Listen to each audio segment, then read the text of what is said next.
Hatchet, Chapter 8. At first he thought it was a growl.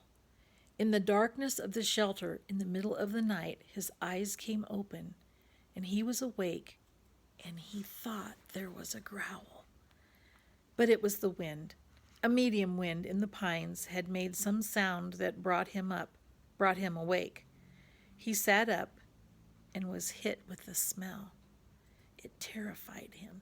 The smell was one of rot, some musty rot that made him think only of graves with cobwebs and dust and old death. His nostrils widened and he opened his eyes wider, but he could see nothing. It was dark, too hard dark, with clouds covering even with the small light from the stars, and he could not see. But the smell was alive and full, and in the shelter. He thought of the bear, thought of Bigfoot and every monster he had ever seen in every frightful movie he had ever watched, and his heart hammered in his throat. Then he heard a slithering, a brushing sound, a slithering brushing sound near his feet, and he kicked out as hard as he could, kicked out and threw the hatchet at the sound, a noise coming from his throat. But the hatchet missed, sailed into the wall, where it hit the rocks with a shower of sparks, and his leg was instantly torn with pain, as if 100 needles had been driven into it. Ah! Now he screamed with the pain and fear, and skittered on his backside up into the corner of the shelter, breathing through his mouth, straining to see, to hear. The slithering moved again. He thought toward him at first, and terror took him, stopped his breath. He felt he could see a low, dark form, a bulk in the darkness, a shadow that lived, but now it moved away. Slithering and scraping, it moved away, and he saw, or thought he saw it, go out of the door opening. He lay on his side for a moment and then pulled a rasping breath in and held it, listening for the attacker to return.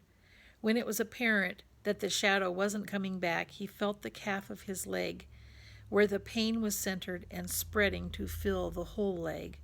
His fingers gingerly touched a group of needles that had been driven through his pants and into the fleshy part of his calf. They were stiff and very sharp on the ends that stuck out, and he knew then what the attacker had been. A porcupine had stumbled into his shelter, and when he kicked it, the thing had slapped him with its tail of quills. He touched each quill carefully.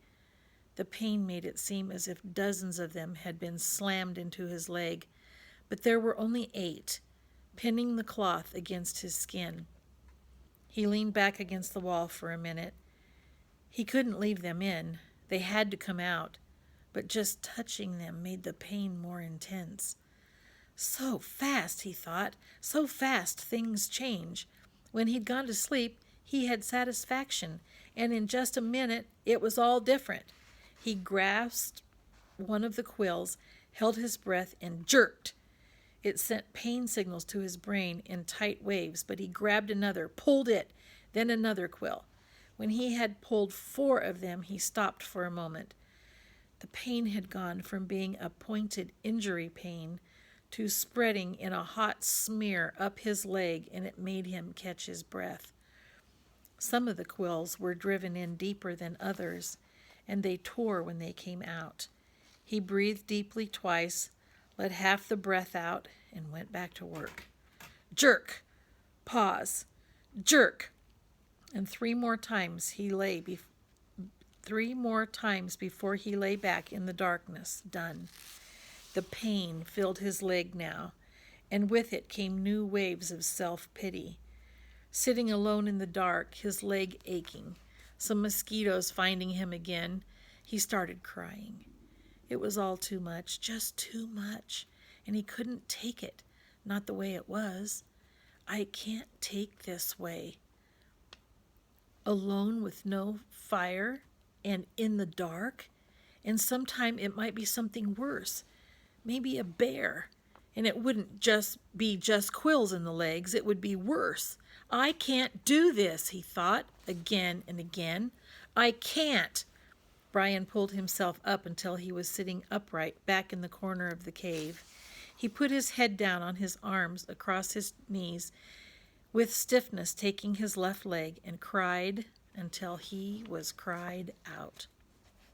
He did not know how long it took, but later he looked back on this time of crying in the corner of the dark cave and thought of it as when he learned the most important rule of survival, which was that feeling sorry for yourself didn't work. It wasn't just that it was wrong to do or that it was considered incorrect. It was more than that. It didn't work. When he sat alone in the darkness and cried and was done, all done with it, nothing had changed. His legs still hurt. It was still dark.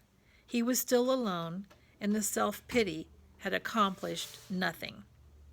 At last he slept again, but already his patterns were changing and the sleep was light.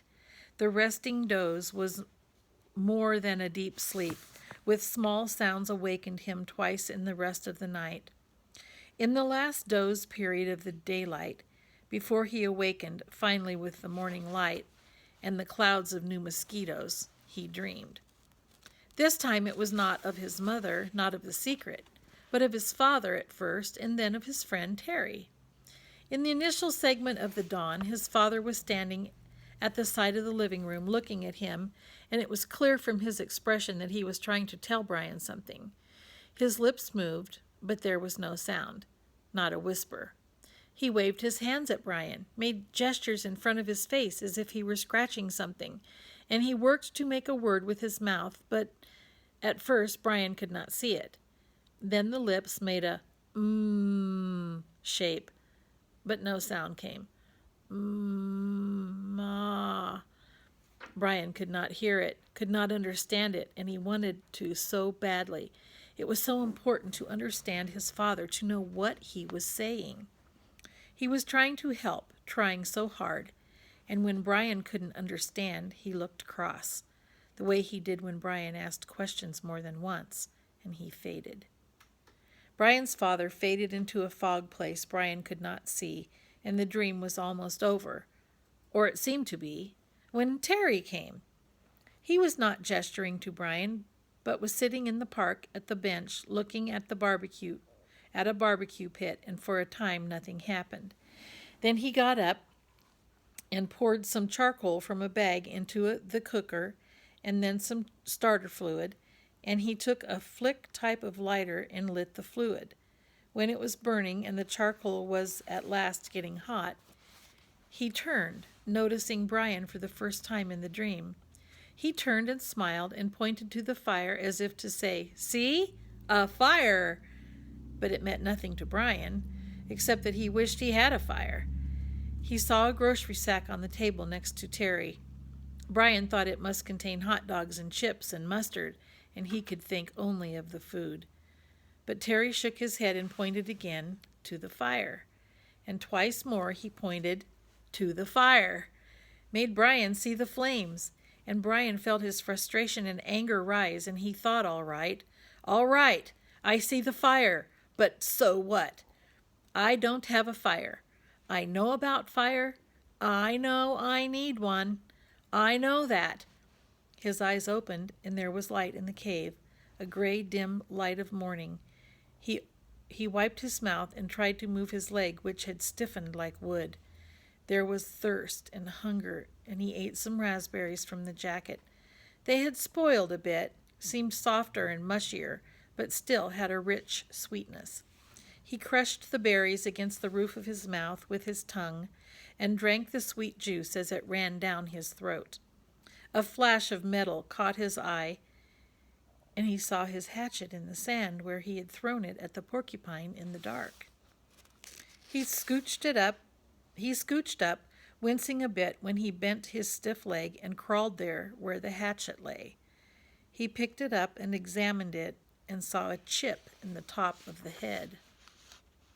The nick wasn't too large, but the hatchet was important to him. It was his only tool, and he should not have thrown it. He should keep it in his hand and make a tool of some kind to help push an animal away. Make a staff, he thought, or a lance, and save the hatchet. Something came then. A thought as he held the hatchet. Something about the dream and his father and Terry, but he couldn't pin it down.